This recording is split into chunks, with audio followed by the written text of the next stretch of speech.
Welcome back to Bad Things in History, where we don't make you skip through several minutes of ads. American history is full of troubling and random events, and each individual state has made its own special contributions to the cause of human suffering. United States history, if taken as a whole, can be pretty horrible. But when each event is examined individually, somehow it seems even worse. Florida's contribution to humanity's grisly past is so outlandish that Florida Man is even a meme. Here are a few of the many reasons why. Barber-Mizell Feud. Moses Barber moved to North Florida in the 1830s. As members of the Seminole tribe were forced from their lands, Moses took advantage of the situation. He moved into areas previously occupied by natives and began grazing cattle there. By the beginning of the U.S. Civil War in 1860, Moses was one of the most powerful cattlemen in Florida. During the war, he provided most of the beef consumed by the Confederate Army. His devotion to the Southern cause was absolute and unwavering. When the war ended and a new Reconstruction government was established, Moses refused to recognize its authority. He wouldn't sell beef to the new government. And he also wouldn't pay property taxes. David Mizell was a former soldier in the Confederate Army. After the war, he was appointed sheriff and tax collector of Orange County, Florida. It was his job to collect taxes from Moses Barber.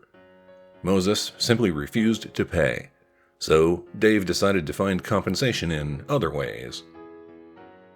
He began stealing cattle from Moses, which were then used to pay the tax debt.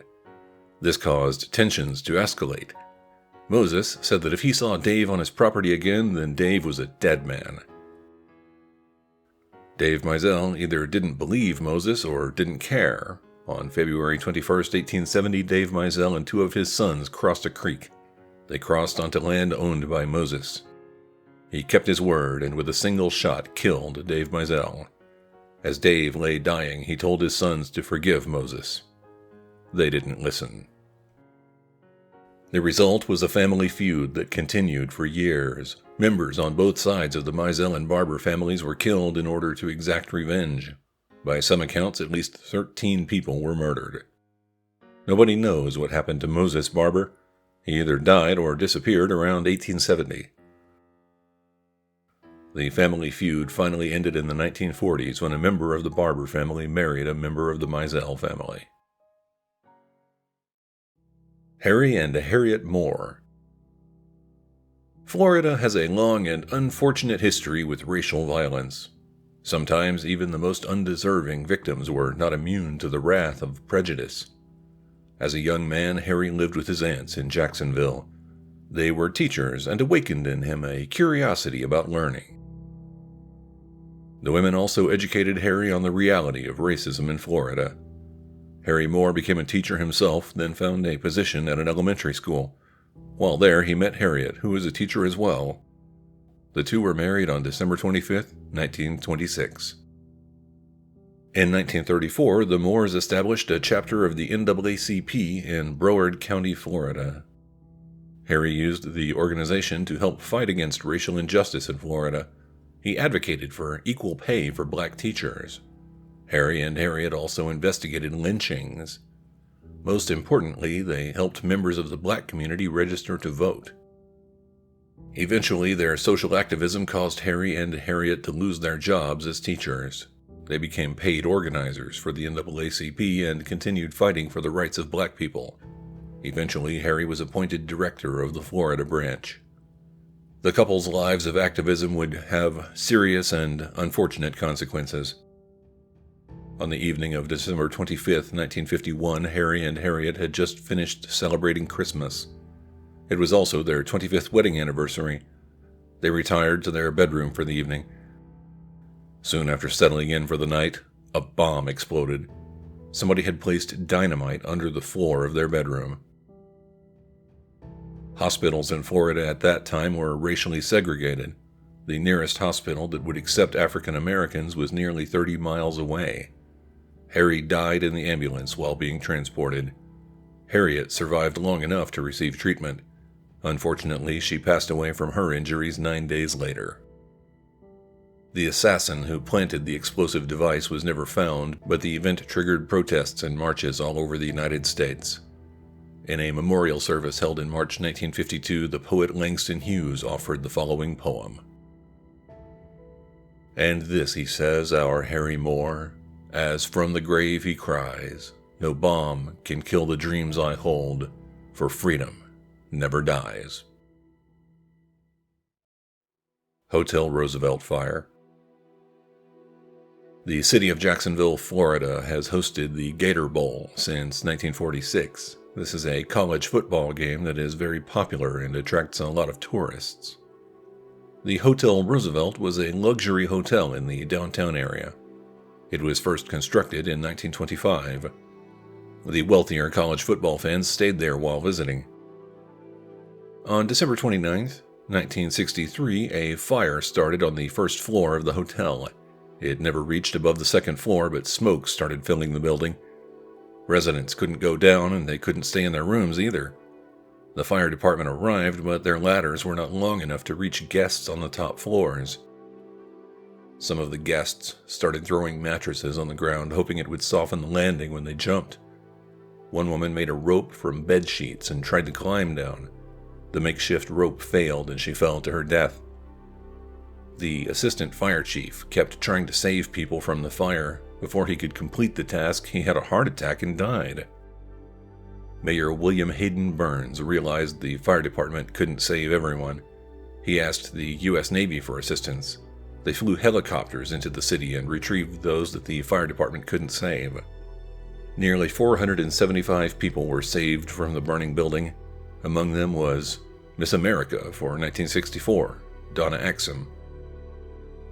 Because of injuries from smoke inhalation, she couldn't appear at the Gator Bowl as planned. 20 residents were found dead in their beds from carbon monoxide poisoning. The cause of the fire was never found. 1968 Miami Riot. Florida history is full of riots. It's a time-honored tradition in many ways. Usually there is a single event that triggers violent reprisals, but in 1968 the causes were less clear. The Republican National Convention was held in Miami on the week of August 5th. Several black organizations considered this to be an opportunity. They called for a rally on August 7th. Instead of responding to a particular event, the goal was to express frustration with the unfair political and social systems within the United States. At one point, participants held a rally where only African Americans were allowed to attend. A white reporter who was covering the event was forcibly removed from the area. Miami police responded with force, which only served to make the situation more volatile. Eventually, the protest descended into a riot. Individuals began looting businesses. Miami police responded with tear gas. The next morning, on August 8th, officials decided to meet with a community spokesman. Florida Governor Claude Kirk and Mayor Chuck All were the elected leaders that decided to attend. At the end of the day, no agreements were made. The group decided to continue discussions the following day. When the next day arrived, the governor and mayor did not arrive. Instead, they sent representatives. This triggered more violence. As rioters began setting fires and looting businesses, Miami police were overwhelmed. They asked for assistance from the Florida Highway Patrol. The Highway Patrol took a machine that is normally used to spray mosquito repellent and filled it with tear gas. They then drove through areas filled with protesters, hoping it would drive them away. Later that day, Miami police thought they were being targeted by sniper fire. As they opened fire on the position with their own weapons, the police officers killed 2 residents and put a bullet into a 14-year-old boy's chest. There was no evidence that anybody fired at them. Finally, the Florida National Guard was called in. They established a curfew and pushed protesters out of the streets. When it started raining the next day, the riots finally ended. Mariel Boatlift. Cuba is less than 100 miles away from Florida. Relations between the United States and Cuba were friendly until Fidel Castro came into power. After the Cuban Missile Crisis in October 1962, relations between Cuba and the United States deteriorated even more. Jimmy Carter was sworn in as president in 1977. He wanted to improve relations with Cuba. Carter tried to do this by lifting travel restrictions and establishing lines of communication between the United States and Cuban governments. However, Cuba was still supporting Soviet military interventions. This caused political problems for Jimmy Carter. The Cuban people were also not happy with the situation. Starting in 1978, Cubans began breaking into embassies in Havana. They were trying to seek political asylum and escape the communist regime. Most of the countries returned these trespassers to Cuban authorities. However, in January 1980, the Peruvian embassy decided it was going to help victims of communist oppression. It began accepting Cubans who wanted to escape. Cuban officials gave up and decided that anybody who wanted to leave the island could do so. Originally, Cubans were supposed to fly directly to their receiving countries. But on April 20th, 1980, Fidel Castro opened the port of Mariel. He said that if somebody wanted to leave, they could do so if there was a boat at the port to carry them away. Boats began arriving to transport refugees. Most of them transported them to the shores of Florida. By April 28th, thousands of refugees had arrived. Florida Governor Bob Graham declared a state of emergency. Eventually, President Carter ordered a blockade on the ships that were arriving from Cuba.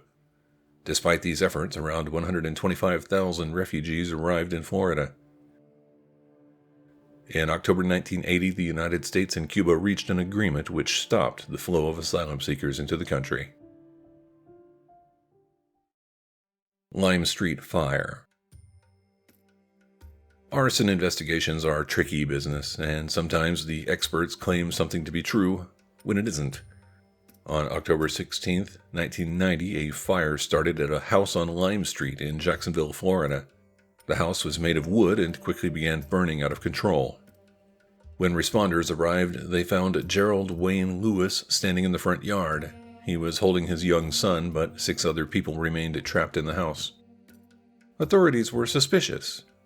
They thought that Gerald set the fire and killed most of his family. John Lentini was a private fire investigator. He was asked by the prosecution to figure out how Gerald set the fire. John looked at the reports taken at the scene. They claimed there were streaks on the floor, which was consistent with gas being poured. John wasn't convinced. He asked permission to burn down the house next to where Gerald had lived. It was constructed of similar material and was abandoned. Instead of using gas, John put a couch in the living room. It was the same kind that Gerald owned. Then he lit the couch on fire. The fire engulfed the house within minutes, which surprised everyone. Once the fire was extinguished, streaks were found near the couch. Apparently, pouring gas was not necessary to create this feature. John Lentini testified that Gerald Wayne Lewis was innocent.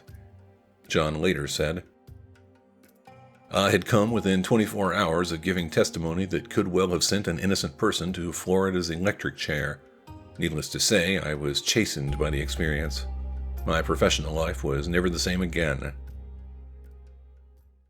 We have covered only a fraction of the disasters in Florida history, but if you're interested to learn more, we have explored a few in previous episodes. Rosewood was a prosperous African-American community in the 1920s. At least it was until white residents decided to attack and kill many of them. If you want to learn more about this, please watch Bad Things Happened in 1923. The Great Miami Hurricane devastated the city and caused an unbelievable amount of damage. If you want to find out how this affected Florida, then you might like Bad Things Happened in 1926. If you haven't already, please like the video and subscribe to our channel. Maybe we'll cover your state next. We do have day jobs, and one day our bosses will probably figure out what we're really doing all day long. If you want to make sure we continue making episodes after that happens, please consider becoming a patron, or use the donate link to send us a one-time gift. It's all for the cause of bringing humanity's horrible past to life on a weekly basis. Thank you for watching Bad Things in History.